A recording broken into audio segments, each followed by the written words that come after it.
a todos, gracias por estar aquí para la presentación de nuestra edición facsimilar de La Victoria de Junín, Canto a Bolívar 1826, de José Joaquín Olmedo, que hemos publicado hace poco y que esta noche vamos a presentar de manera oficial en Lima, habiéndolo hecho ya en Huancayo hace poco, gracias a la invitación de la revista literaria TIX, y con la participación también aquí en Lima de Jaime Bravo, uno de los organizadores y presentadores de Huancayo, y de Johnny Ceballos.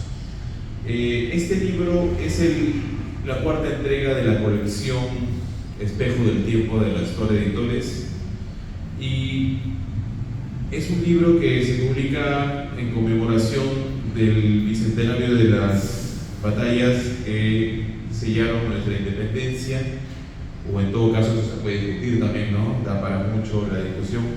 En este caso, nosotros, la intención por parte de la editorial es poner este material, este documento bibliográfico en manos de los lectores, y que sean los lectores quienes decidan en última instancia los méritos literarios, históricos, bibliográficos de este libro, que no hace mucho ha sido declarado Patrimonio de la Nación, ¿no?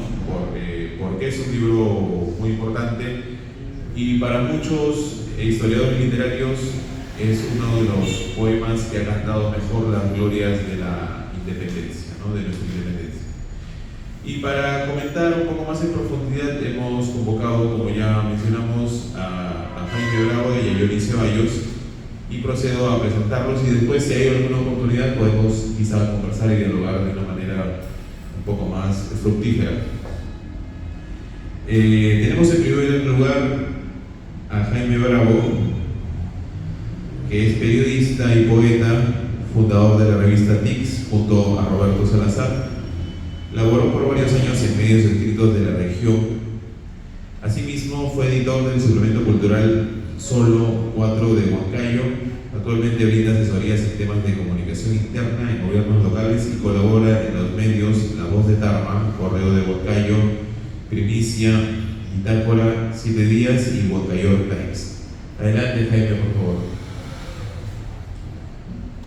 Bien.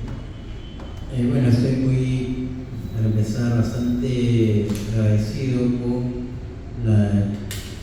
las Torres Editores, y justamente también encarnado, pues obviamente, en la persona, pues, de Julio Isla Jiménez, por la invitación, ¿no?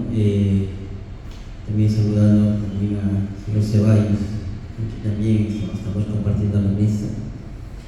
Y bueno, yo estoy como bastante emocionado porque presentamos justamente la revista, el texto facsimilar de La Victoria de Junín, Canto a Bolívar, en Huancayo, en Junín, en la región Junín, donde justamente fue escenario, y sobre todo la provincia de Junín, fue escenario de esta contienda, ¿no? Que ha sido inmortalizada por, pues, nada menos que por José Joaquín Olmedo, ¿no? Así es que, replicando de alguna manera y dando ciertas luces también a este poema épico, ¿no? El poema épico La Victoria de Junín, Canto a Bolívar, que ha sido publicado, pues, de manera facsimilar, ¿no? Ahora es un texto que, si bien ha tenido bastante impacto, no ha sido así, digamos, dentro de las publicaciones, porque se cuentan con los dedos de las manos, se cuentan las publicaciones, las reediciones que se han hecho del libro, ¿no? Entre ellas, pues, obviamente, valgan las diferencias, podemos de alguna manera resaltar las publicaciones que se han hecho, pues, a raíz también de estas celebraciones. Por ejemplo, el que se hizo, pues, del sesquicentenario de justamente de estas batallas, ¿no? En el 74, cuando obviamente en el gobierno del general Velasco Alvarado se publicaron, pues, más de 80 tomos de lo que serían, pues, estos documentos de la independencia, y justamente en el tomo 24 hay un trabajo de recopilación que realiza, pues, Aurelio Miró Quesada Sosa sobre lo que es la poesía de la emancipación. Y justamente ese texto del 84 recoge este poema de Olmedo. También cabe indicar que también existe, pues, Canto a las Victorias de Junín y Ayacucho, que es un texto que ha sido publicado también de manera privada por Ediciones Populares Los Andes, donde recoge justamente tres libros o tres poemas, tres textos obviamente de los poetas más representativos de la época, ¿no? Estoy hablando de Chocano, quien publicó pues un libro que es Ayacucho y los Andes, trazos de una epopeya panteísta, ¿no? Que es de Chocano, que ha sido publicado obviamente cuando se cumplía el centenario justamente de la batalla de Ayacucho, ¿no? En realidad este es un texto que ha sido escrito por encargo justamente por el gobierno de Leguía, ¿no? Y Chocano es el quien publica y que describe este texto, ¿no? Que no dista mucho también del encargo que por entonces se sabe que Bolívar pues encargó este texto a Olmedo, ¿no? También está pues en los textos de Augusto de Salaverry, ¿no? Los Rayos de Junín, ¿no? Salaverry pues es un poeta que ha sido pues de alguna manera suscrito dentro de lo que es el movimiento romántico, ¿no? Romántico en el Perú, ¿no?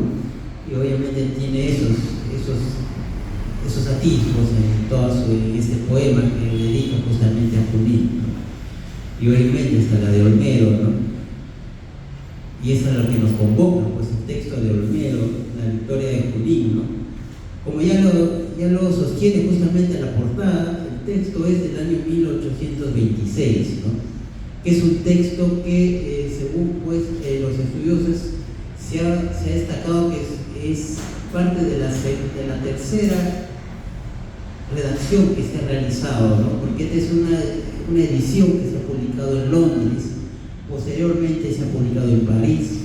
Es una edición que, según se indica, sería la tercera versión, porque la primera versión se indica que ha sido pues enviada a través de una carta, se dice que el 30 de abril de 1825 fue enviada de Olmedo a través de una carta a Bolívar, ¿no? Y sabemos que Bolívar, a través de una carta también de julio de ese mismo año, es quien responde y da sus primeras impresiones al poema. Y en segunda versión se sabe que también ha sido la que ha sido corregida a raíz justamente de estas observaciones de Bolívar, ¿no? Ya, y la cuarta y definitiva se sostiene que es pues dentro que ha sido pues publicada en la América Poética de Juan María Gutiérrez del año 1846. Esta sería la versión definitiva, pero obviamente sin cambios, ¿no? Hablamos ya pues una versión de más de 906 versos comparado de otros versos que han sido 800 por lo menos, ¿no? Y aquí ha habido un cambio muy importante con respecto a los poemas, pero la estructura sí no ha cambiado. La estructura desde la primera versión no ha sido cambiada, de estas tres partes que se compone el poema, ¿no? Por ejemplo, la primera parte está muy clara, que se escribe lo que ha sido la batalla realmente de Junín, ¿no? Con todos sus personajes, hablamos de los capitanes, los generales, nombra a la mar, nombra a Sucre, Necochea, y también nombra a Suárez, ¿no? Dicho sea de paso, Suárez se está refiriendo a Manuel Isidoro Suárez, quien ha sido bisabuelo del insigne poeta argentino Jorge Luis Borges, ¿no? Todos sabemos que Suárez también ha sido pieza importante porque él fue quien ordenó contraatacar pues en la retaguardia, pues, ¿no? Por la retaguardia pues, justamente a las fuerzas españolas en la Pampa de Chacamarca, en Junín, ¿no? Eso fue determinante para que se tenga este triunfo, ¿no? Así es que esta es la primera parte. Y hay una segunda parte controversial. ¿Por qué? Porque esa segunda parte es donde de manera fantástica y de manera, que Olmedo lo va a explicar también en algunas cartas, se hace la aparición pues, del Inca Huayna Cápac, ¿no? Entonces todos dirán, pues, ¿por qué aparece Ica Huayna Cápac en una batalla donde ha sido una batalla entre, pues, obviamente, peruanos y realistas, ¿no? Peruanos y obviamente de otras nacionalidades, y aparece, pues, un personaje incaico, ¿no? Esa es la parte donde, de alguna manera, Huayna Cápac, habiendo ya de alguna manera estableciendo una profecía, ¿no? Porque se conoce que Huayna Cápac, uno de los últimos incas, avisoró a través de una profecía de la caída del imperio incaico. En este caso, Joaquín Olmedo le hace hablar a Huayna Cápac. Es un personaje del poema justamente de la victoria de Junín. ¿Para qué? Para que vaticine y describa una futura victoria, en este caso en Ayacucho, ¿no? Huayna Cápac es quien dice y describe que después de vencer esta batalla, ahora nos toca una segunda batalla, la final, ¿no? la determinante, que va a ser de Ayacucho, ¿no? Y ahí la tercera parte ya es prácticamente la conclusión del poema con la primera voz, ¿no? En este caso, la primera persona, que es justamente José Joaquín Olmedo, quien habla y quien sostiene una suerte de enseñanza de que hay que estar unidos como peruanos y hay que vencer, pues, todo tipo de obstáculos, ¿no?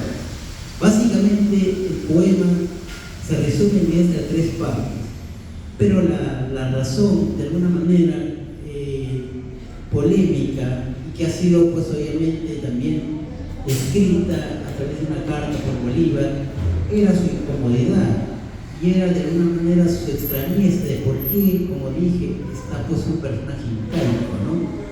Y el por qué, eso es lo que le preguntaba de alguna manera y de manera insistente a Olmedo, que Olmedo, pues, en una carta también, y que estaba justamente publicada, está publicada justamente en este texto, ¿no? En este texto es donde Bolívar habla, pregunta, ¿no? Y brevemente voy a leer para que podamos un poco entender a lo que me refiero, ¿no? En la carta,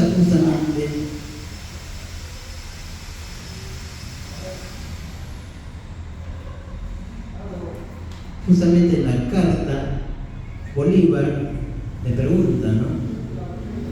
Le habla, pues, de estos planes, de alguna manera, que justamente había previsto Olmedo dentro de lo que ha sido, pues, la composición del poema, ¿no? Y como dije, muestra su extrañeza del por qué, ¿no? O sea, Huayna Cápac es el principal hecho, el principal personaje, ¿no?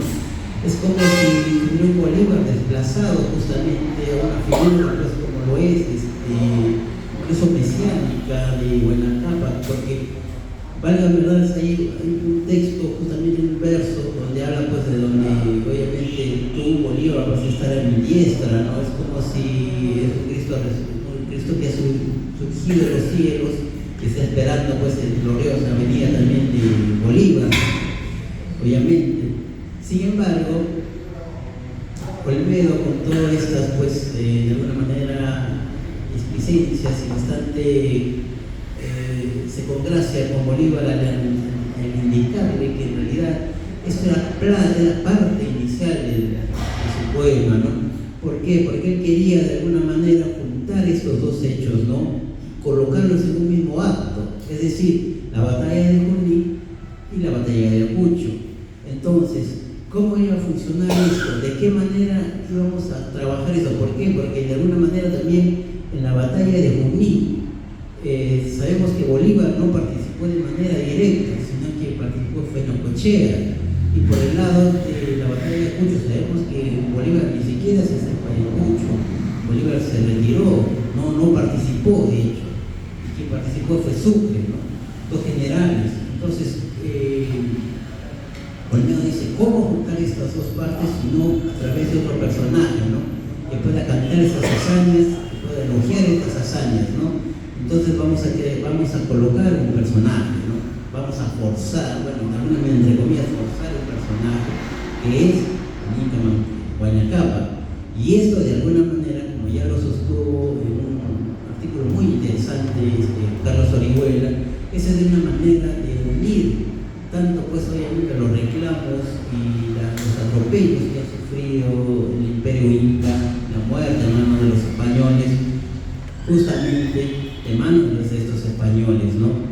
De alguna manera era forma de unir una nación naciente, ¿no? Como lo era el Perú, como lo eran estas patrias que recién se estaban componiendo y teniendo esa idea de nación, ¿no? Esa idea de patria, ¿no? Eso era el plan de Olmedo, y por eso Huayna funciona como una bisagra, funciona como un puente para unir estos dos hechos y unirlos dentro de un solo escenario, ¿no? Eso era el plan básico de una manera de decirlo de Olmedo, ¿no? Un plan bastante arriesgado, ¿no? Un plan muy arriesgado que ha sido pues criticado en su momento, pero también ha sido respaldado por el mismo Andrés Bello, ¿no? Dentro de lo que ha sido parte de su crítica también el poema, ¿no? El poema funciona, sí, podemos decir que sí funciona, tiene un funcionamiento. El poema pues en realidad son de alguna manera más que épicos, son silvas, ¿no? Esta manera de escribir poesía, ¿no? En hectasílabos, con rimas asonantes, ¿no? Más que eso, más que odas fináricas, terminan siendo silvas, ¿no? Sabemos que silvas ha sido de alguna manera una especie de poesía que también ha sido preferente, pues del gran poeta también Mariano Melgar, ¿no? Quien ha escrito bastante silvas. Así es que, en conclusión, ¿no? Le voy a dar paso también ya al señor Ceballos. Es esto, ¿no? Es esa idea, ¿no? de que a través de la victoria de Junín de Olmedo, creo que no ha habido otro poema que ha tratado de rescatar esa hazaña, ¿no? Se decía en unas cartas también, y de alguna manera viene la personalidad de Olmedo, que era un personaje, bueno, un diplomático, político de altura, ¿no? Y él dice que era bien pacífico, pero el poema de Olmedo es uno de los poetas bélicos más importantes que se hayan escrito en Latinoamérica y en el mundo, ¿no? Solo comparable obviamente a Virgilio, solo comparable a Víctor Hugo cuando cantaba las victorias de Napoleón, ¿no? Obviamente estamos hablando de un poema que tiene magnitudes bastante importantes, ¿no? Y obviamente un valor literario y estético también correspondiente a su época, ¿no? Época que rebasa, porque es un poema que nos trae obviamente a la mente y obviamente, como lo dice Olmedo, ¿no? Al final nos trae pues esa idea de ser pues un pueblo americano, ¿no? Es eso, ¿no? El americanismo que imprime Olmedo a través de este poema pues es evidente, ¿no? Y termina siendo pues una fábula, termina siendo una enseñanza pues, para los que de alguna manera vemos América como obviamente un país todavía, una nación grande, ¿no? Una nación de países muy grande y con muchas posibilidades, ¿no? Les agradezco mucho y gracias.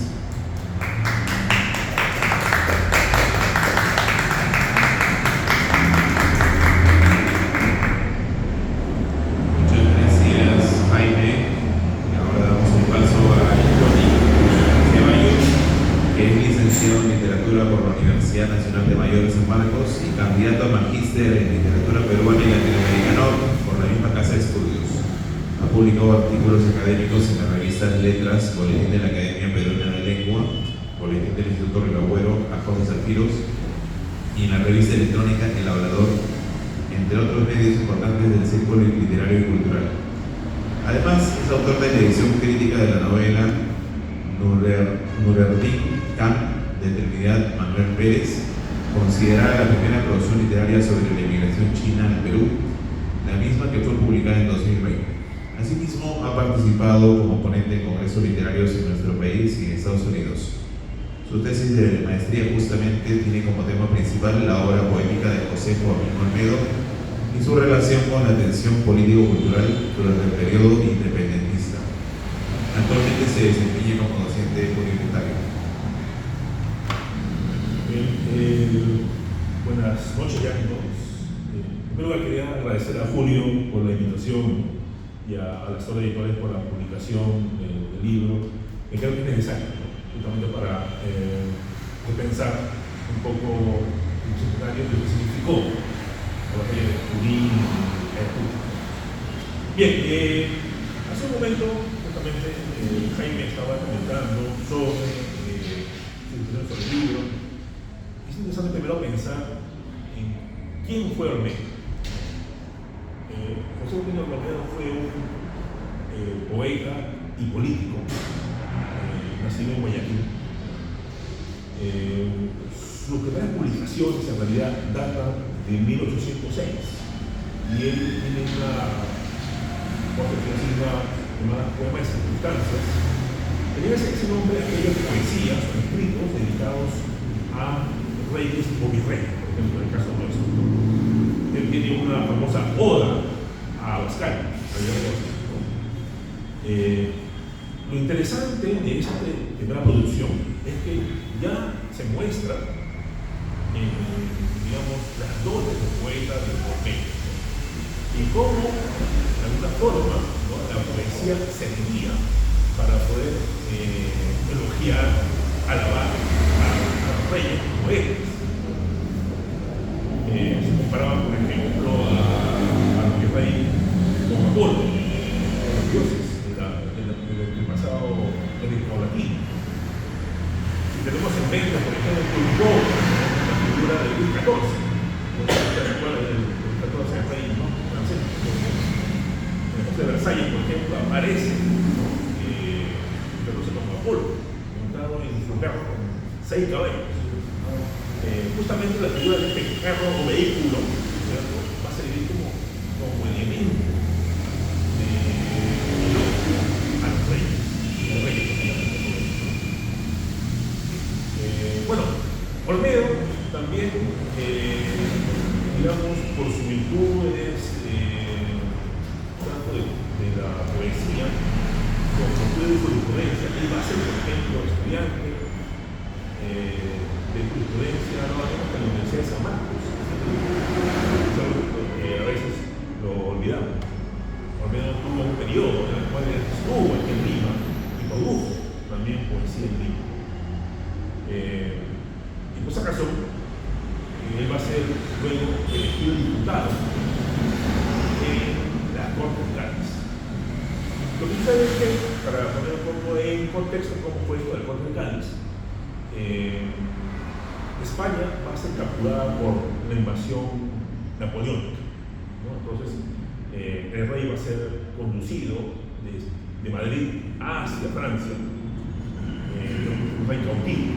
Entonces, la monarquía estaba atravesada. Entonces, de acuerdo con la ley española, cuando no hay rey, había que convocar a unas cortes. Las cortes eran como el Parlamento o el Congreso, más o menos. Entonces, era el pueblo mismo convocado a través de cortes los que gobernaban, producían las leyes. Y para eso se realiza un sistema moderno para la época, a través de elecciones, ¿no? Y en el caso de Perú y de América también se convoca elecciones. En 1809 se convocan las primeras elecciones políticas y democráticas. Y entre ellos, uno de los elegidos va a ser José Joaquín Olmedo. Y él tiene que viajar desde Guayaquil, porque Guayaquil en ese momento estaba todavía, formaba parte del gobierno del Perú. Entonces Olmedo va a Guayaquil y se dirige hasta Cádiz, ¿no?, que era el único reducto libre de la presencia francesa. Y allí, estando en Cádiz, Olmedo se contagia de toda esta ola liberal. Y empieza un poco ya a dejar de producir poesía monárquica, vamos a decirlo así, ¿no?, de alabanza a los reyes, ¿no?, y empieza a publicar ya poemas con un corte más de tipo, vamos a decirlo así, democrático, vamos a decirlo así, ¿no? Uno de sus textos más interesantes se titula justamente El Arco, donde él menciona que el rey cautivo, Fernando VII, es como si fuese el trono de toda la comunidad española. Digo esto ¿por qué? Porque en el momento que estamos hablando del periodo liberal 1802, 14, España era todo, era la península y era América. Y justamente el primer artículo de la Constitución de Cádiz, que va a surgir como obra de las Cortes, dice ahí, españoles son ciudadanos españoles los que conforman ambos hemisferios, ¿no? Quiere decir Europa y América, ¿no? Todo eso van a ser ciudadanos españoles, ¿no? Bueno, entonces Olmedo presencia, observa todo este fenómeno que comienza a ser nuevo para él. Constitución, ¿no? Los términos, por ejemplo, ciudadanía, que era algo nuevo. Ya dejamos de ser súbditos, ahora pasamos a ser ciudadanos. Todo esto se contagia de términos y figuras nuevos, ¿no? El término patria, por ejemplo, nación, ¿no? Que comienzan a comenzar a comunicar ahí entre las personas que lo rodean, ¿no? Y tal, ¿no? A su retorno al Perú, ya viene con otra mente distinta.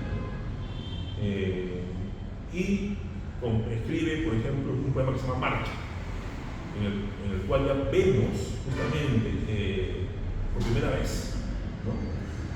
Ya una idea más clara de la nación americana. Todavía no podemos hablar de naciones como Perú, como lo que va a ser luego Río de la Plata, o Granada, todavía no, porque aún no tenía muy claro, ¿no? Qué cosas eran las naciones. Recién se está pensando cómo va a ser el Perú, por ejemplo. Entonces, ya con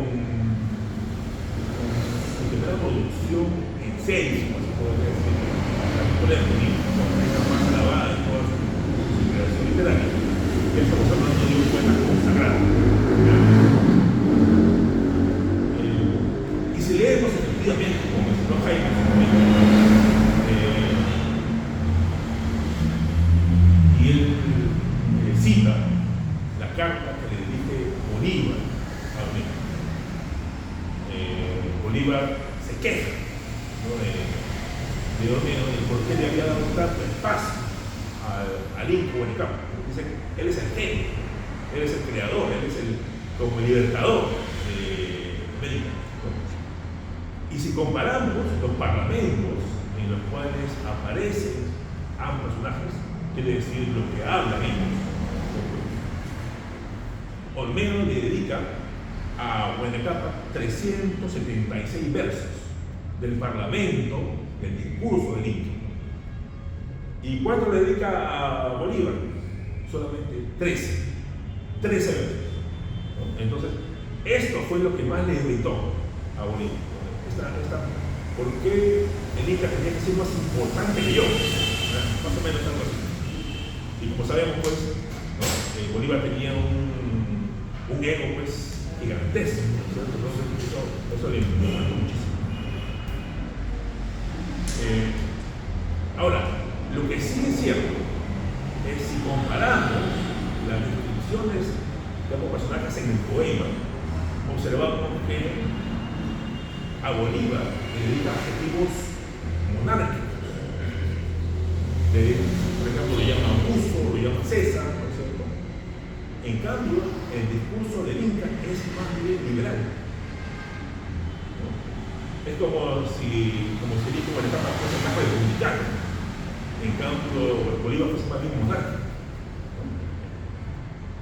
Y algo que, por ejemplo, no se dice es que el poema es una crítica a Bolívar. Es una crítica pues, obviamente bastante, ¿no?, dramática.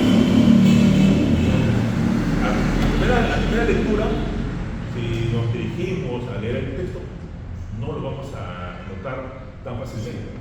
Pero si lo leemos con más detalle, vamos a comparar algunas descripciones, ¿no?, y cómo es que él describe a cada uno de los personajes. Y es interesante, ¿no es cierto? Por ejemplo, voy a leerles a continuación algunos versos acerca de cómo describe a Bolívar. Dice: el canto de victoria, que ecos humildes curven, enceneciendo de los valles, cada cumbre, proclaman a Bolívar en la tierra, árbitro de paz y de la guerra. Esta sola descripción de árbitro de la paz y de la guerra, ¿cierto?, nos recuerda rápidamente a los emperadores romanos, ¿no? No sé si ustedes recuerdan la Pax Romana, ¿no es cierto? Entonces, justamente hay esa alusión a comparar a Bolívar con los emperadores romanos. Y luego, ¿qué más dice de Bolívar? Dice: Padre del universo, solo grandioso, Dios del Perú, ¿no? Fíjate esos epítetos que utiliza Olmedo para describir a Bolívar. Entonces, es interesante, ¿no?, la forma en la cual compara a Bolívar con los reyes, ¿cierto? Un poco como mofándose de él. Y luego dice, ¿no?, el ardor de tu carro impetuoso y no escondas tu luz indeficiente, ¿no? Justamente esta imagen del carro que les comentaba hace un momento, ¿cierto?, el carro de agricultor. Estamos ahí dándonos esta comparación. Entonces, esas ideas monárquicas son las que van a establecer, ¿no?, la idea de Bolívar como un monarca absoluto, ¿no?, que parece que a primera línea Bolívar no lo notó, porque no es lo que él señala. ¿Ven? Y luego en otros versos del poema, ¿no?, también vemos cómo hay ciertos recuerdos en la figura de Bolívar con el virrey Abascal. Por ejemplo, ¿cómo describe en este caso la figura ya de Bolívar, asemejándolo con algunos héroes de la antigua Grecia? Dice: abre tus puertas, opulenta Lima, abre tus murallas y recibe al noble triunfador que, rodeado de pueblos numerosos, reclamados, las musas y las artes, revolando en torno a la cámara esplendorosa, ¿no? Esa imagen de las musas y las artes, ¿no?, nos recuerda a cuando Virgilio, ¿no es cierto?, nos hablaba acerca de las armas y las letras, ¿no? Entonces ahí podemos apreciar alguno de estos ejemplos. Vamos a leer ahora un fragmento de la loa al excelentísimo señor don José Fernando de Abascal y Sotos, publicado por Olmedo en 1305. Y vamos a ver cómo describe a Abascal, ¿no? Y el retorno de los bienes que tú, Abascal amable, nos previenes, dones te consagre a porfía las tres gracias que reinan en la serie: la comedia, la música y la poesía, ¿no? Entonces, si comparamos ambas figuras, Bolívar y Abascal, apreciamos en ambos las musas son las que cantan a estos dos personajes.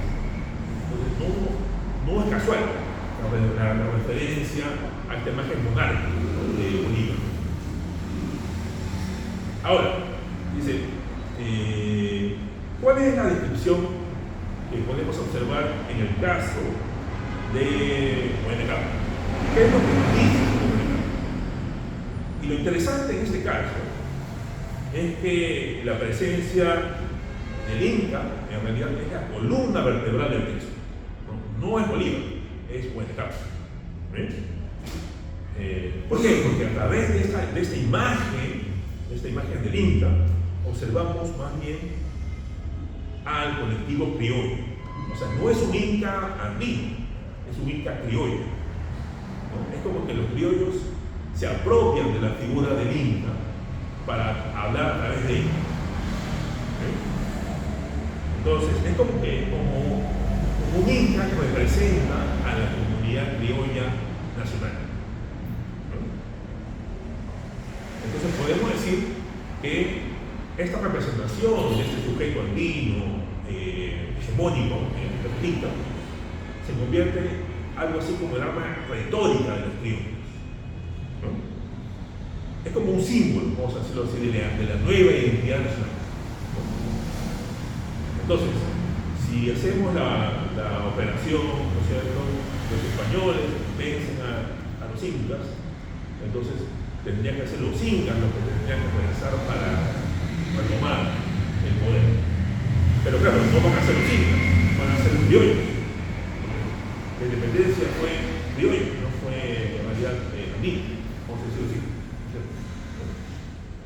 Y en este caso podemos decir que efectivamente los estados criollos, como Olmedo por ejemplo, supieron aprovechar muy bien, ¿no?, este pasado utópico, ¿no?, que había sido iniciado, vamos a decirlo así, por Garcilaso de la Vega, ¿no? En los comentarios reales, ¿no?, ya justamente fueron prohibidos en el siglo XVIII porque hacían recordar, ¿no es cierto?, a la élite andina este pasado. Entonces, los criollos, aprovechándose de eso, ¿no?, ellos van a volver a Garcilaso para construir esta imagen utópica. Y algo que sí que me gustaría hacer una acápite muy importante es ¿por qué Huayna Cápac? ¿Por qué no fue Pachacuta? ¿Por qué no fue, no? ¿Por qué justamente Huayna Cápac? Bueno, hay un poema que se publicó en la revista, no sé si ustedes recuerdan el nombre, el Mercurio Peruano, en el siglo XVIII. Hay un poema de José Pastor de la Reinaga. Era un médico afro-peruano. Y él hace una descripción imaginada de los incas.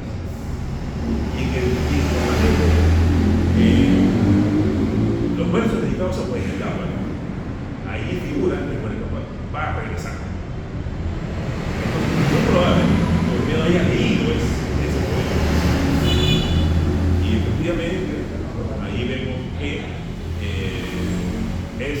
se apropia justamente de esa figura, ¿no?, para decir que es el inca, el que está regresando. Y no solamente eso,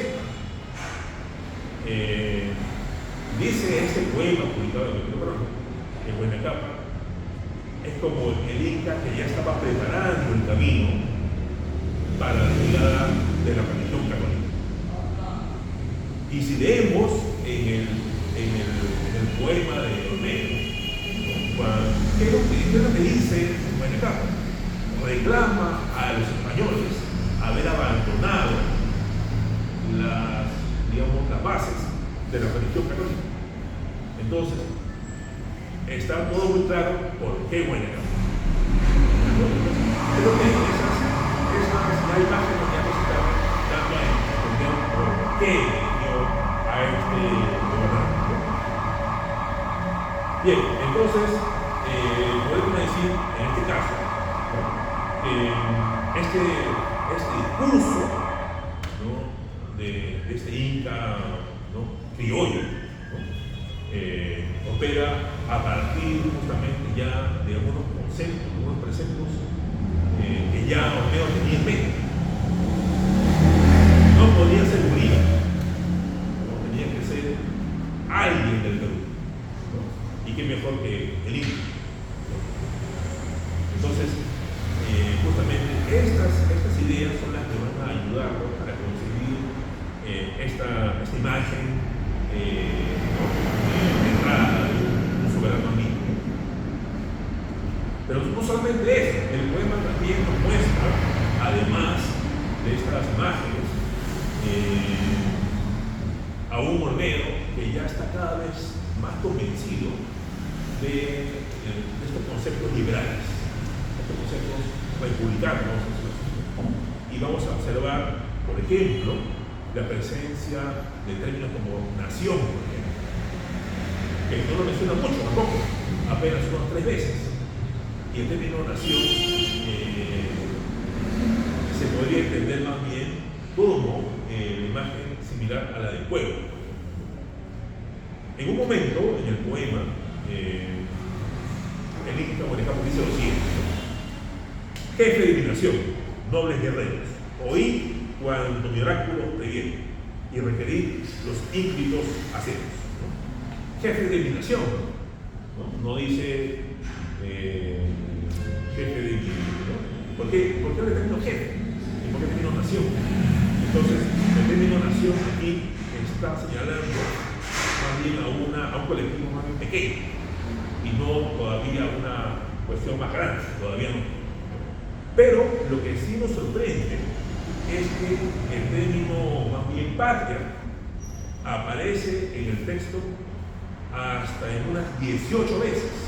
O sea, parece que el término patria estuviese más claro en la cabeza de Olmedo que el término nación.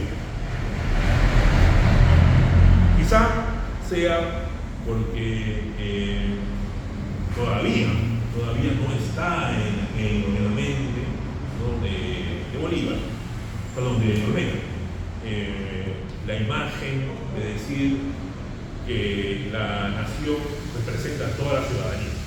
Todavía no. Entonces ya vamos viendo cómo se va construyendo esta imagen. Y ya para cerrar,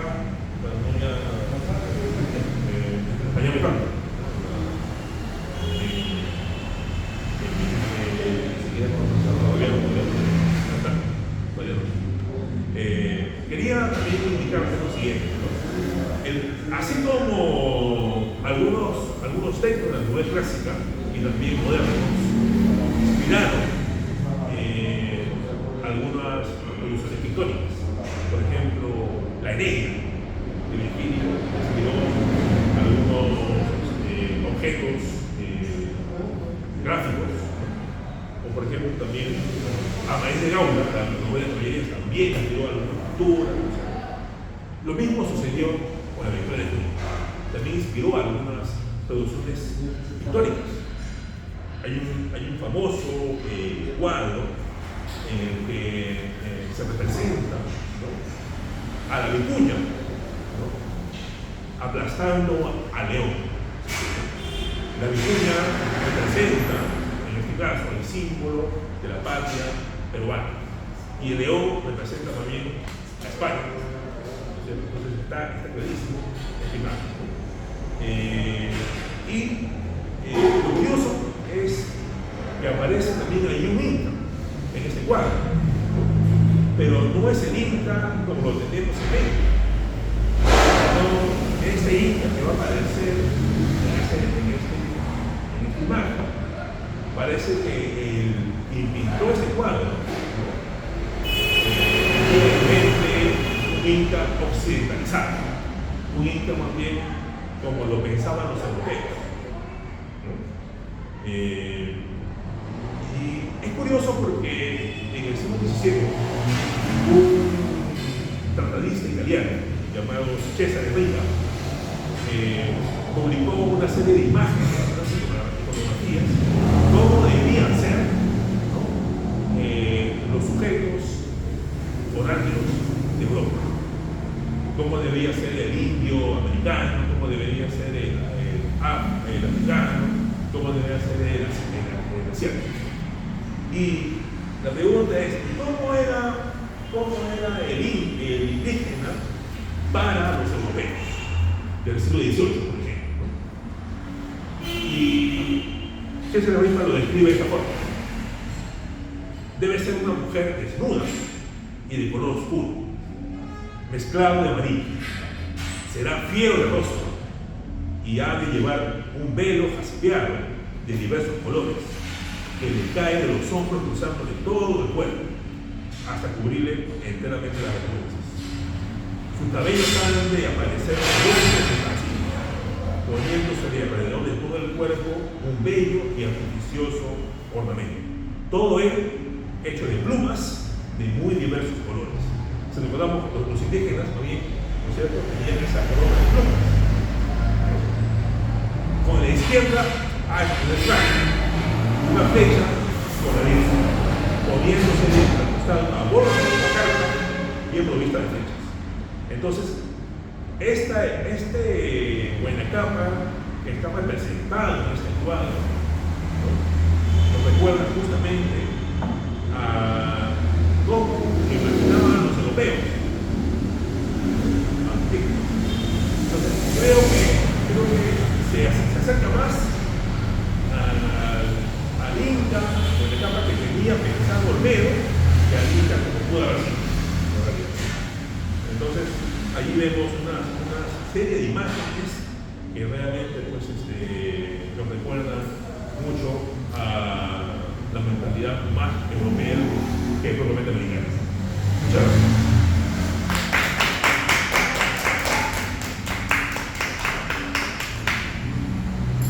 Muchas gracias, Johnny. Muy ilustrativa tu participación y también una sigla de Jaime. La verdad es que esto da para mucho. Yo te decía que apenas creo que se ha rozado el tema, ¿no? Da para bastante. Además, en cuanto a los valores literarios, hemos digamos, dado algunas pistas.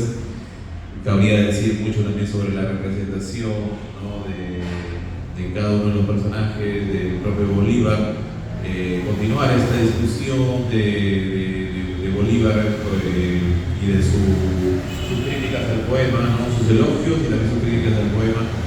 Da para bastante ahí.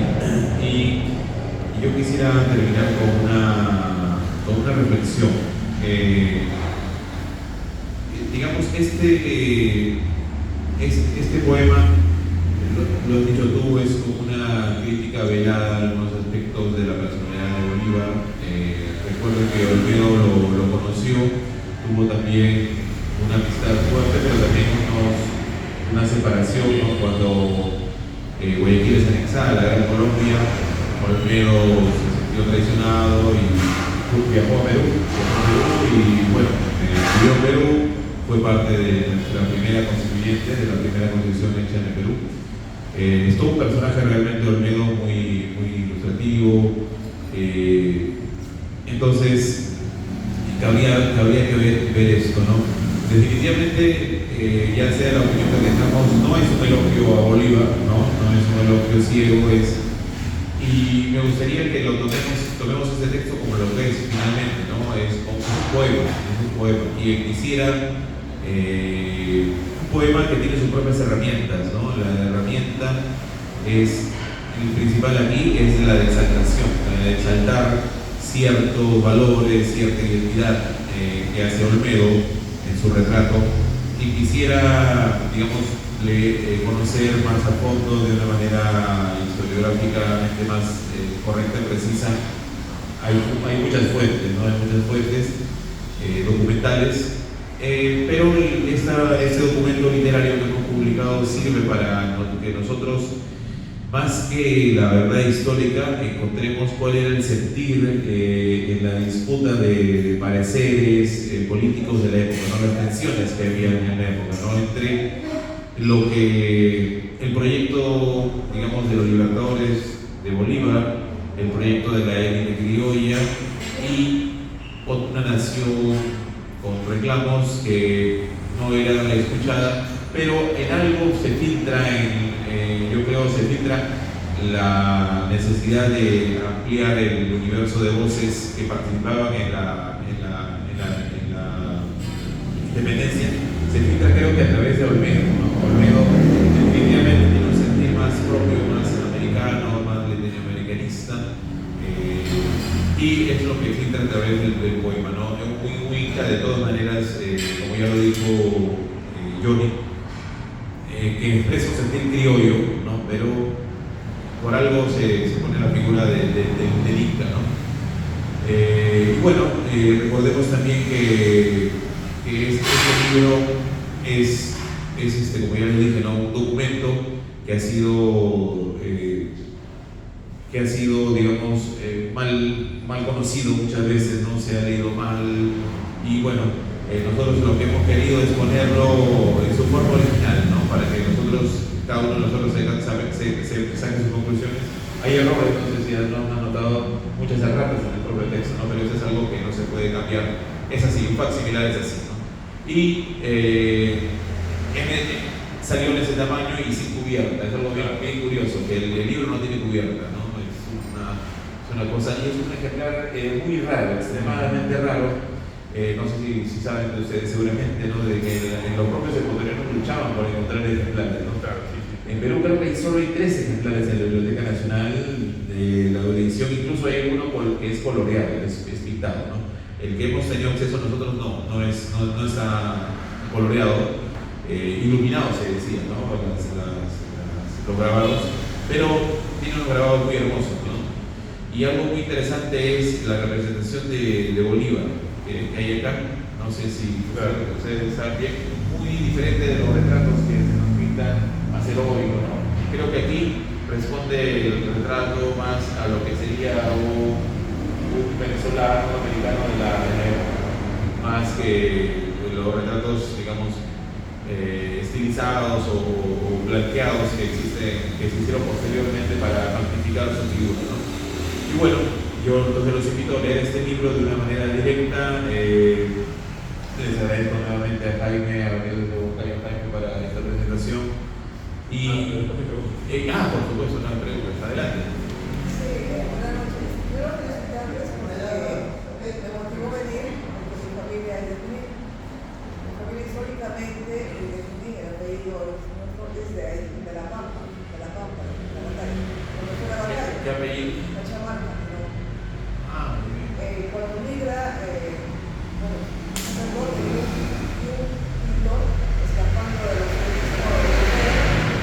llegan aquí, que está en Centroamérica y en América, de acá a África, y llegan un poquito a Isla, no hay más.